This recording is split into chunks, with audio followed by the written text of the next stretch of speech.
Good evening, everyone. Welcome to the August 21st meeting of the East Hempfield Township Traffic Commission. Tonight's meeting is being recorded on Zoom, and Robert's rules will apply. We'll keep this statement short tonight. With that, let's stand for a moment of silence and a pledge of allegiance.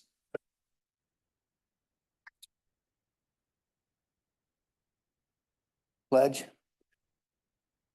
Pledge allegiance to the flag of the United States of America and to the republic for which it stands, one nation, under God, indivisible, with liberty and justice for all.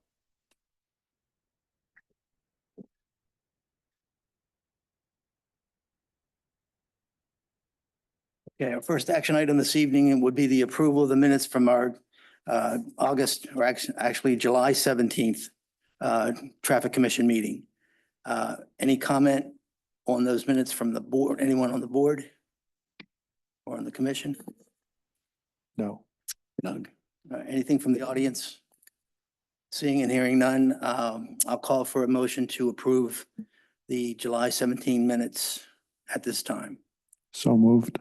Motion- Second. Motion from Mr. Johnson, a second from Mr. Wigglesworth. All those in favor, please signify by saying aye. Aye. Motion passes 3-0. Next up, we have a traffic report. And as I viewed the traffic report, I didn't see too much new. I do have a question. When we say 0 contacts, 3 contacts, strong visibility, I assume this is interactions that an officer would have with a motorist, correct? Correct. Okay. So does that also mean that we had a traffic, some type of a radar out there monitoring the speed? We aren't allowed to use radar. No, I Okay. used the wrong word, I'm sorry. I'm not quite sure how they, The places where you see NRAD listed There as you the go. detail, those are the speed stops. they're measured. speed- Yes. The speed measurement. Yeah, when Otherwise, they're just looking at running stop signs and those types of things. I see the NRAD on, like on Nolt Road, Mm-hmm. NRAD is clearly listed, I understand that. But when we get down to Roarstown Road cutoff, just a question about what that means. So we were looking at wrong way drivers for that. The We're ju- people who were going the wrong way on the one-way portion of that. So that was observed. Correct. Gotcha. Okay. So then 0 contacts would mean that they didn't observe anyone breaking the law that they could stop and have contact with. Okay. Thank you for the clarification. Mhm. Anything else from the board on this? No. Okay. Just to add some clarity for the people in the audience too. The written agenda has the Hayden Manor Phase 1 traffic control that was taken care of last meeting. It was just a carryover.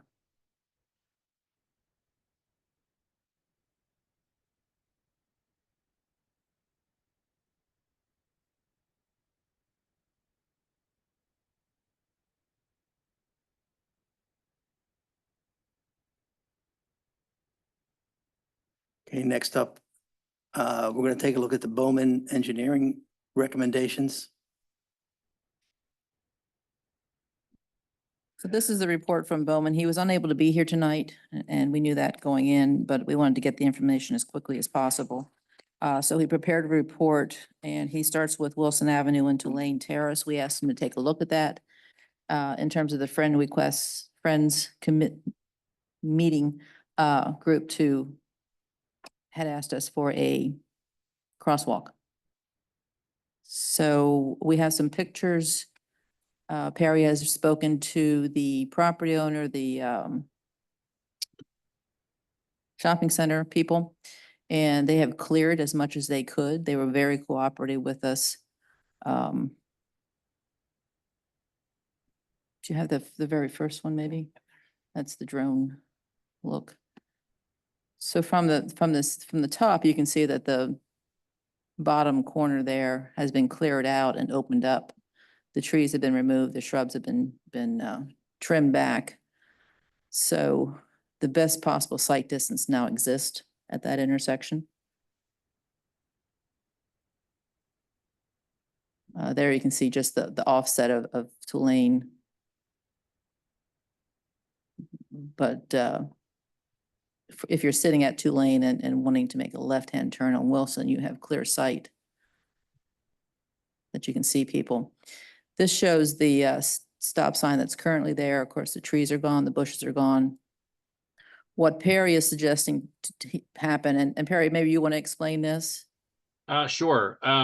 The current, you can see my vehicle sitting there next to the stop sign.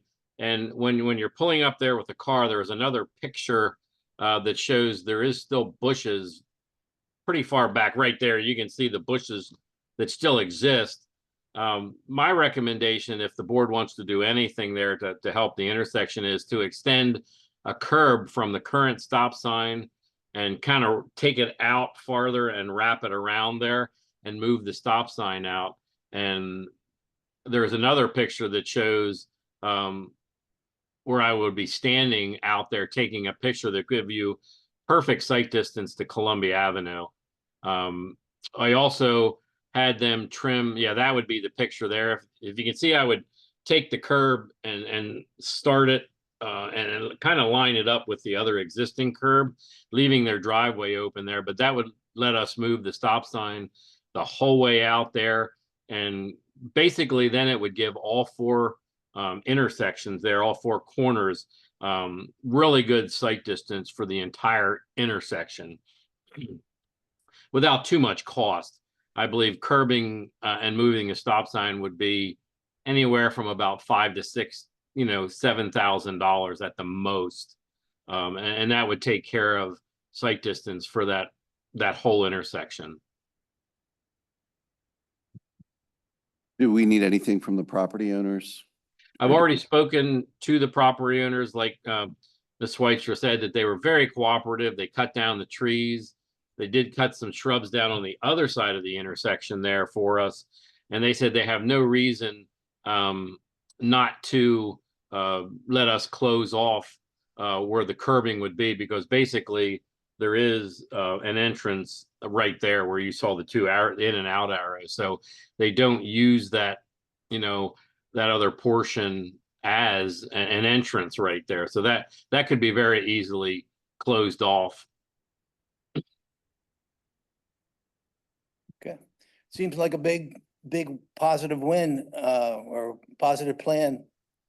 Now this doesn't do anything yet as far as what the church really wants. The church wants a crosswalk there. That still does not include what would be needed, for them to have a crosswalk. Moving the stop sign out with the curbing would take care of the sight distance issue, but whether or not the township or the church would be willing to put in the ADA accessible ramps on either side is a different story. Well, I mean, even if there's an issue with ADA ramps, at least initially, this seems like certainly a good first step. It would be. I would kind of like to know whether or not they plan to move forward with, with the ADA ramps, because that would change how the curb would go in. We would have to put a depressed curb in a location that would, accept the crosswalk itself.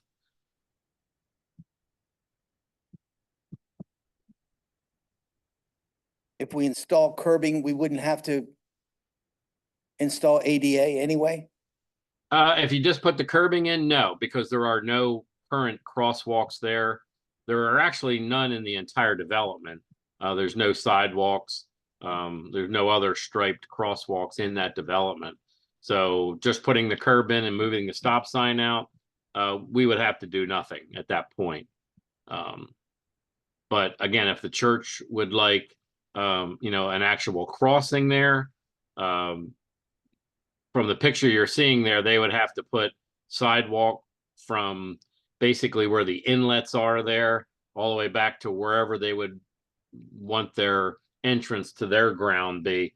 And on the opposite side, you would actually have to put, an ADA landing, so that, they could actually get into the parking lot over there. And So where just- would the ADA landing be? Can you show that on the? Just for reference, this picture is standing at the end of their path at the edge of the roadway. Yeah, the path would have to go, up the street a little bit, all but to those, two inlets there. You could probably get that between the two inlets, and so that they could walk straight across there and be as far front as they could be. But again, they would have to extend their, put sidewalk from the trail to there, and then have it cross the street. And then there would have to be an ADA landing on that side, with some sort of path, to get them, because there is kind of a dip there for where the water goes around. So they would have to do something on that side also. So Perry, a ballpark figure for what we were talking about here, cost wise? The initial one with just curbing and a stop sign moving No. anywhere. Oh, for the whole thing, I couldn't tell you at this point. I don't know what, if the church would want to still use their path that they have coming out there. You're looking at 25 to 30 feet of sidewalk, and then some sort of landing on their side, and then on the opposite side you would do the same thing. There would have to be a level, 5x5 ADA landing, and then also some sort of a sidewalk to get it to the level portion of the parking lot. You could be talking $10,000, for all of that. And that's on the church side of the road, right? Well, it would be both sides. You would have to do something on both sides. If you put a crosswalk across there, you would have to have it on both sides. So about 6,500 for just moving the stop sign, but then maybe another 4, so a 10 total to move the stop sign and crosswalk. You'd be looking, with the curbing on our side, maybe you might be 11,000-ish.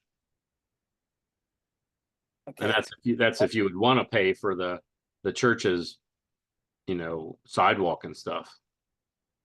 Well, I don't think we can set that precedent as much as I would like to help the church.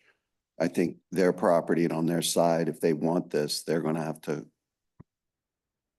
to come up with the funds to do this on their end. What we could do, is if we would just build our curb and move the stop sign up, we could accommodate the curb with an ADA cut, so that if they did want to move forward and build it, that portion would already be there. They would just have to install the landing behind it, and whatever sidewalk on either side would be needed. So, but that would still keep us in about the $6,000 range for curbing. Probably could be, it probably will be a little cheaper than that. That's just a figure, because we would end up digging it out, and our concrete company that does work for us would go in and just pour the curbing itself. Do we have anyone here from the church? I think so. Yeah. Hi.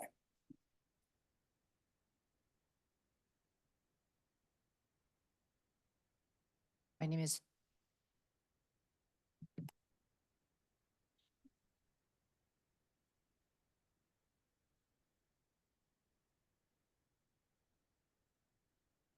name is Jean Bowl, and I'm from the Quaker meeting.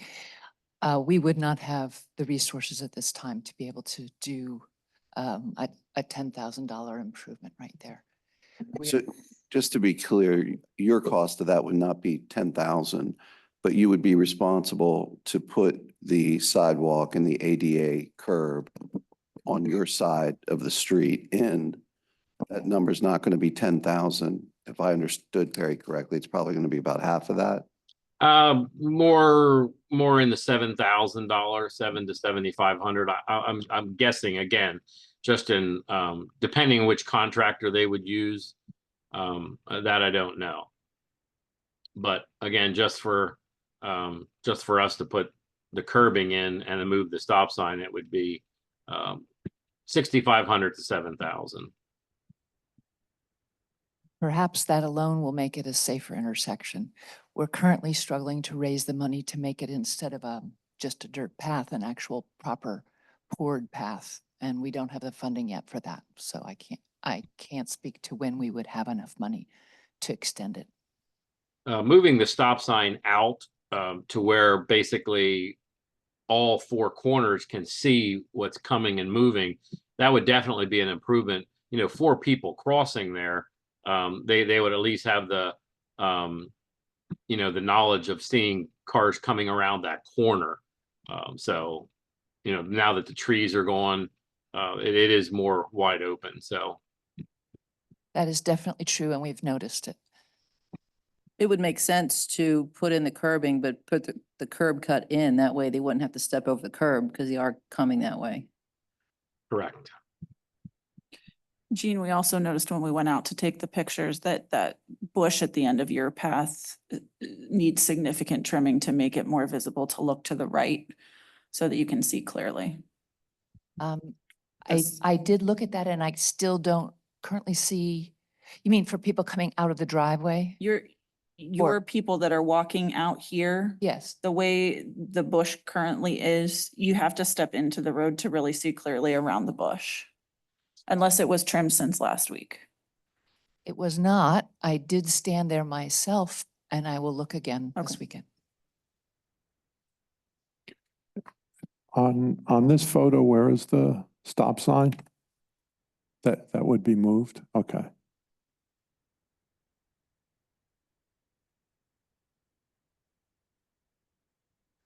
So I would agree with Mr. Bennett. I think this is a good first step. I think if we do it how Cindy described, that it plans for the future, if at some point down the road that you guys are able to come up with some funds for the improvements on your side of the street, and it would make sense for us to, you know, put in the crosswalk and make the sidewalk improvements on the other side of the street, I think we could look at that. That's my take. The school that is currently meeting there, if it continues to meet there on a long-term basis, then perhaps that would be a very smart move for us to take. And I think we will know that by next summer.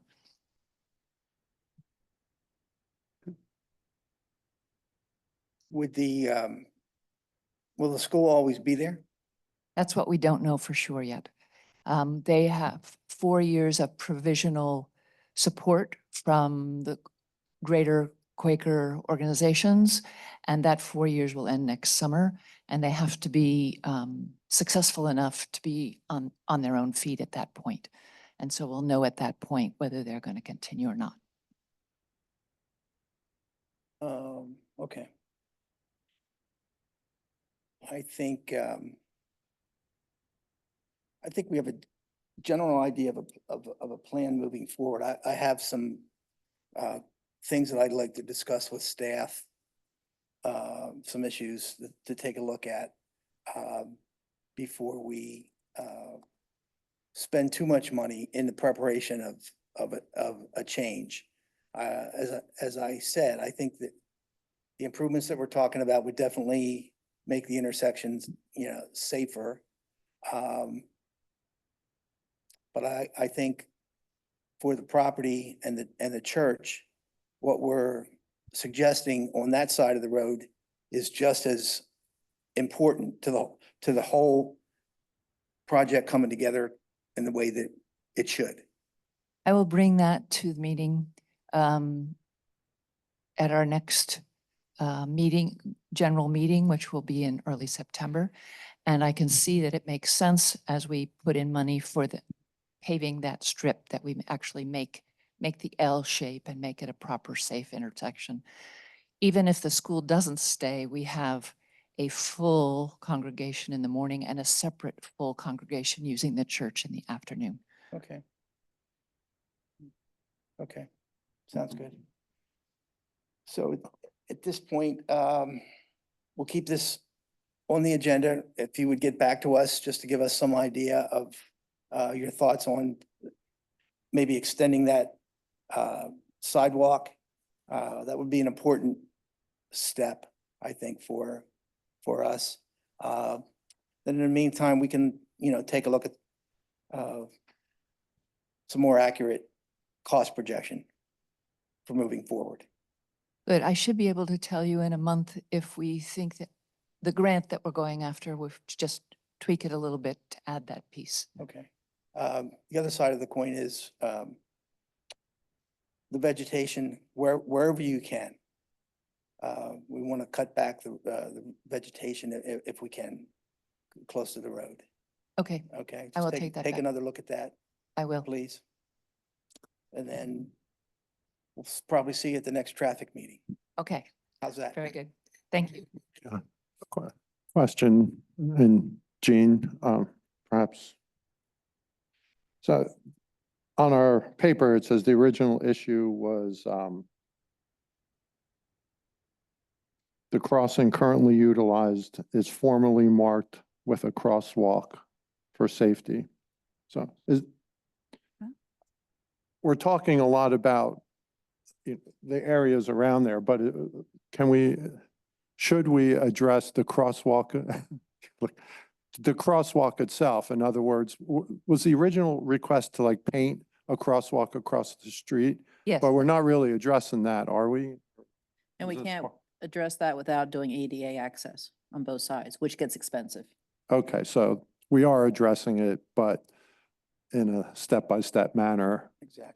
Okay, Yeah, I think there'll be more to this. There's some suggestions in here about perhaps a bump out of some type. I don't know that we would do that, but, and certainly we're talking about paint once we establish the exact location of the crossing. Okay, all right, thank you very much. thank you. All right, moving on to Old Roarstown Road. So Chris Bauer has quite a few suggestions and recommendations for the Old Roarstown Road area. And this is Old Roarstown Road at the Lowe's entrance, the one-way street that we had concerns about traffic going the wrong way on that street. So I'm not sure what you wanted to do in terms of the signage improvements we can certainly do, if that's the wish of the Traffic Commission. Have we had any accidents on this road?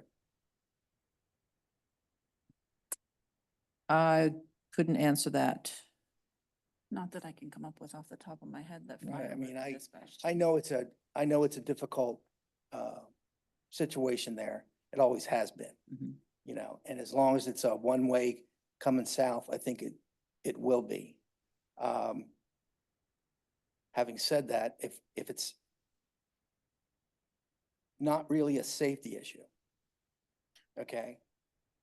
Well, it's a safety issue for cars that are going the wrong way.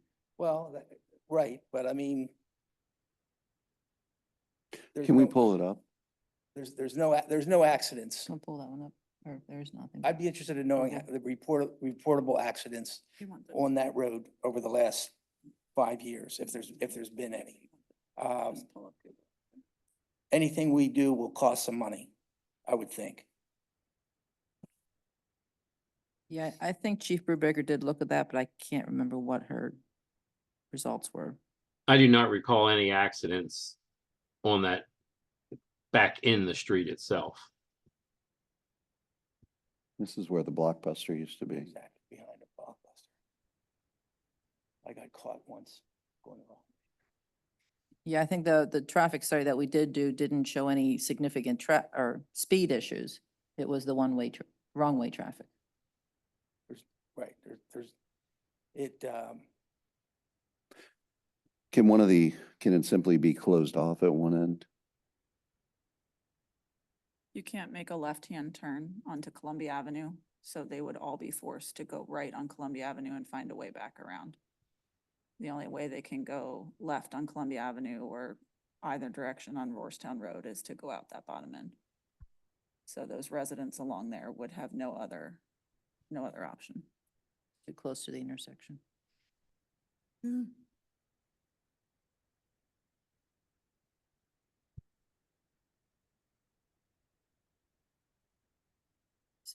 So as I sit here, I mean, I see it as an issue, but why not just have it be an enforcement issue? Deal with it that way. It can be. I I mean, what if are, they happen to see them. Right. a lot of this stuff though is just line painting, right? It's not, And signage, yes. Whether that would help, I'm not sure. He does also recommend narrowing the entrance. That would cost a bit of dollars, but Well, Like changing any line painting or narrowing would have to go for a permit change for the traffic signal. okay. Well, I think I'm with Mr. Bennett on this. I don't want, we have finite resources and yes, it's a problem, but it's a problem that we don't need to solve right now. How about that? okay, Okay, that's fine. let's Yeah, move on. one question. Sure. After the let's move. Yeah, it looks like the first three are just signage, the first three bullets that are recommendations. I mean, are they worth considering just to correct signage or additional signage? I mean, that, I think the ones that don't require a permit, I think we can do, right? That's an easy fix. I think where it gets expenses if we have to go and get the permit. right, yeah. So the first three, would that be worth doing? I thought that's what we were gonna do. Oh, is that what you just said? Not Mr. Bennett's last comment. Right, no. that's what I thought. We weren't too. going to do anything. Yeah, it looked to me like the first three enforcing signage or signage that enforced the one-way quality, Well, might be worth doing. Okay, I agree. I should have read this a little closer. The Lowe's approach sign, that's approaching it southbound. The left side do not enter sign should be rotated to face the traffic in a westbound direction. No reason not to do that. Southbound approach towards that one-way sign should be installed back to back.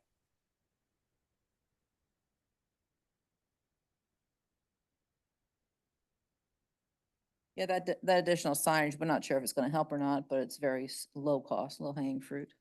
Okay. Well, I'm okay. I think we're all okay with that. Okay, Okay, changing signs, posting them correctly, posting them appropriately. Based on the recommendation, I'm good with that. But I don't think I want to take it much beyond that at this point. And I appreciate you stepping in there. All right, yep, Okay. yeah, and I agree with what you just said. I'm in. You're in, okay. Running Pump Road. yeah, he didn't have really a whole lot of insight into what we could do there. It's a very narrow road. Until we get radar abilities, there's not much that we can do in terms of the roadway other than continue with enforcement. Living in that area, I do see what the issue is. At times, there are people that speed. Now, it is unusual. He does recommend speed hump if you want to go that direction.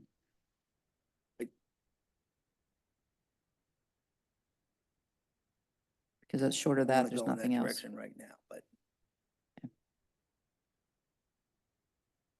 Okay. I'd rather, let's let's hope that our people in Harrisburg, provide the radar at some point. And then finally, Farmingdale Road. So the traffic commission asked the traffic engineer to take a look at the improvements that have been done, compare them to what was there, and any recommendations globally, what he would recommend doing. And you have his results there.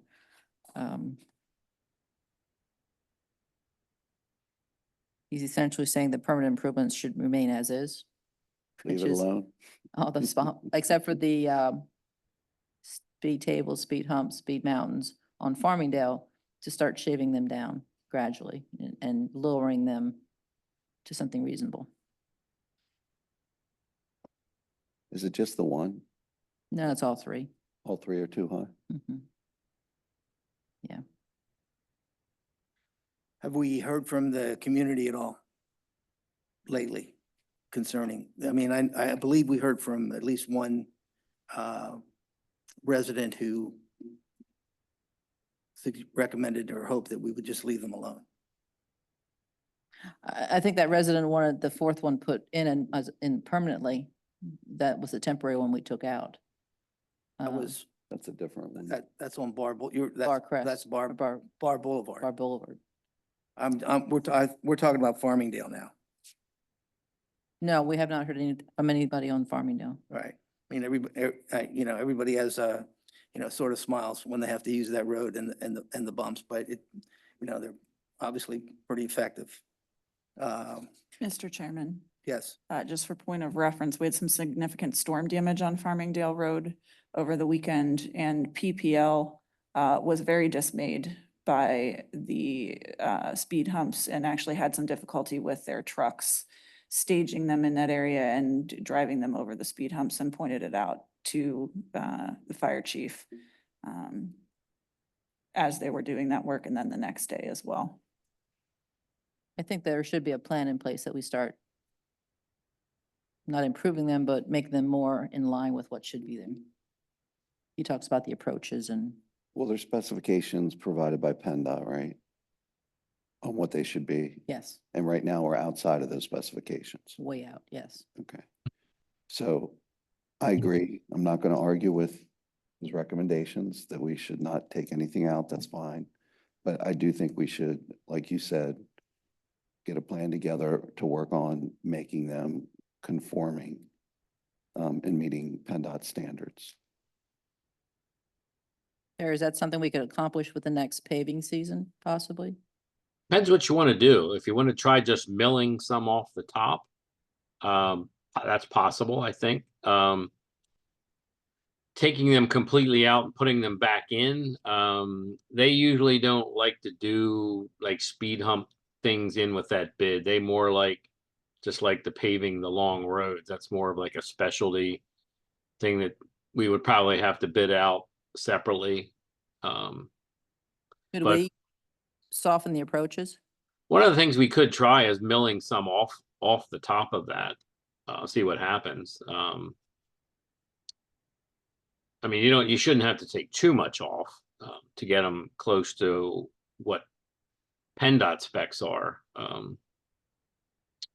The only thing, the one thing I have heard still regarding that is I think people are still dismayed with the no left turn from, I think it's 3 to 6 at the end. They still feel that that's driving people into the development, which again, people are speeding down Bard to get to Marietta to make the left turn.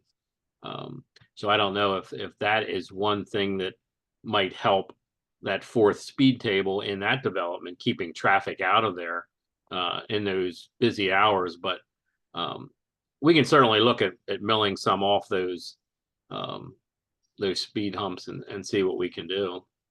before we get into this, could we determine how far outside the PennDOT spec we are on the speed table?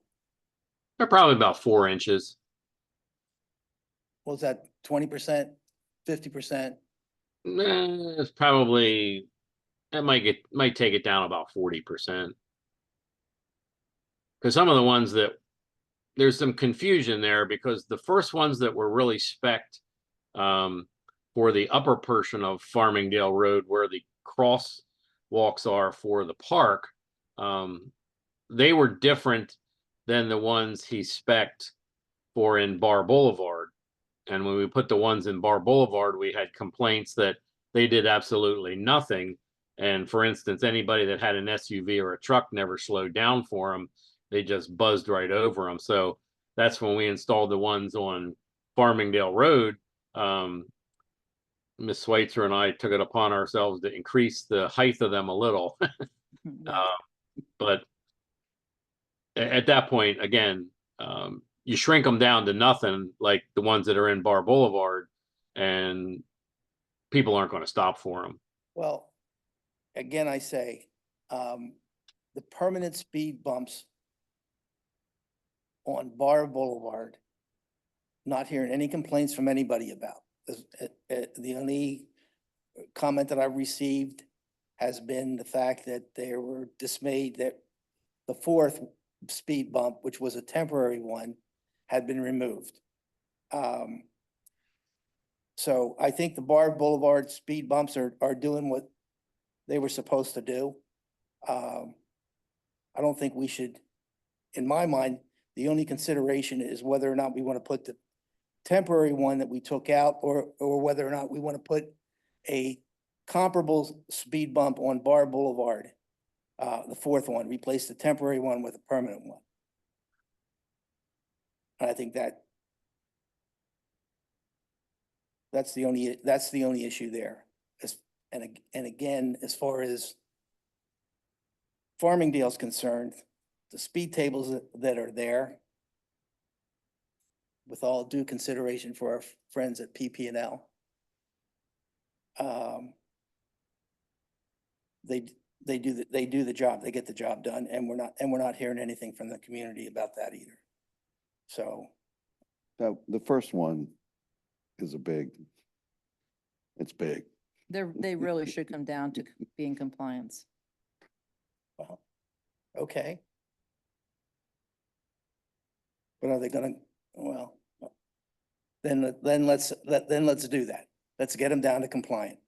If they need to be compliant with PennDOT specs, let's do it. All right. Perry, can you like restate how high they are now and what they would need to come down to? You had said about 40% and 4 inches, but so is that like, it was 8 inches and now it should be 5, or something like that? I don't have the exact measurements in front of me at this point, but I think, yeah, 4 inches is probably about what the speed tables are. That's And what I they think are. currently they may be 6 or 7. Again, I don't recall the exact size we put in. But yeah, I think they go up to about 4 inches, and a table itself has a flat spot on the top and then goes back down. A speed hump just has it's what it is. It's a hump. So there's not much, like your car doesn't flatten out on top of them. It just goes up and then goes right back down. Let us bring you a plan of attack. Thank We'll you. explain what you have, what the suggested changes, and go from there. Thank you. Agreed. Anything additional on the Bowman report? Thank you. No. Thank you. All right.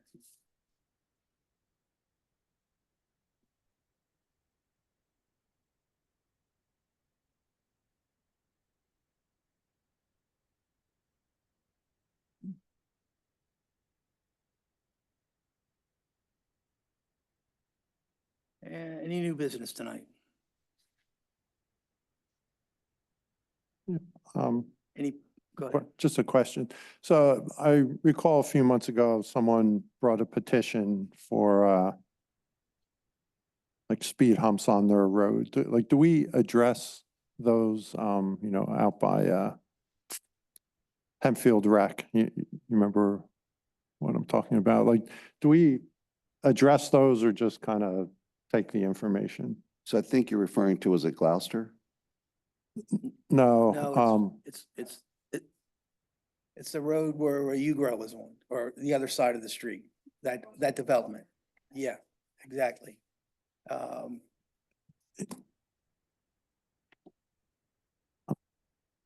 yeah, And Pine Tree Way or something like that. it's back that way, yes. Yeah. Correct. So typically, we first do a traffic study to see, number one, if there's a speeding issue. So that's usually step one. Mhm. So, And I don't recall them doing Indian Springs or Pine Tree yet. That might be on their list to do. But yeah, we will follow through.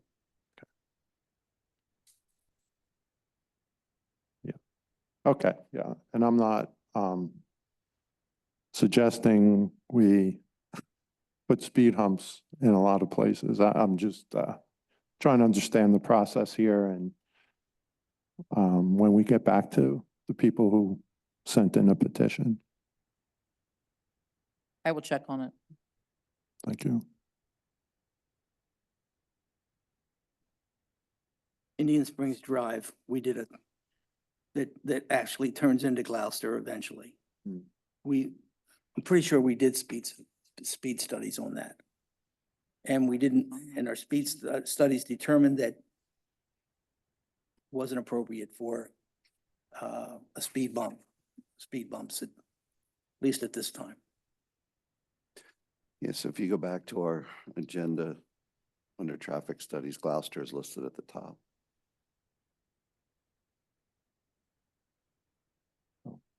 Average speeds, 23. So we've done more than one speed study. And Indian Springs was done in May of '24. Average speed was 28 miles per hour, 85th was 33 in a 25-mile-per-hour zone. So the speeds weren't horrendous. We have worse. Pine Tree. Pine Tree Way was also done in May. Average speed was 28, 85th was 34 in a 25. So the speeds certainly don't merit a speed hump or anything of that nature. The question though is, did I get back or did Chief get back to the petitioner? So I will check on that. And I think we almost always do. Mhm. I'd be I just don't surp- I'd remember be doing surprised it. if we haven't. Yeah, just an observation. It seems like every road in the township has some speeders and every road has children on it. And, you know, those are the things that people bring forth. So, yeah, it's just, I'm just trying to learn about when we put, you know, speed humps and things like that and when we don't. So, I think we've been, with the exception of the Farmingdale community, kind of resistant to go that route. Just because of some of the problems that do come along with them down the road. So I think we've made a conscious decision to, number one, make sure there is an actual speeding issue that's verifiable before we consider it. And in many cases, it's not there. You know, it's people's perception. We've gotten some complaints from Blacksmith Way and Wild Lilac, which I think was on your agenda last month, because of the now open roads for the Traditions of America development. mhm. They're now seeing traffic flow and they feel that there's a lot of speeding going on. We did the studies and there might be some outliers, but generally speaking, nothing horrendous, again, that would warrant speed humps. Mhm. Just simple enforcement and putting the traffic signs out. Yeah. Okay. Yeah. And what Mr. Wigglesworth said makes a lot of sense to me. And I hadn't really thought about that, but that really will be a shortcut to go through Wild Lilac to bypass that long entrance of Traditions of America. Yeah. Interesting. And old people drive fast, they say. Okay. Anything else, anything from the audience from a public comment standpoint tonight? Okay. Seeing and hearing none, I'll adjourn the meeting at 6:45. Thank you.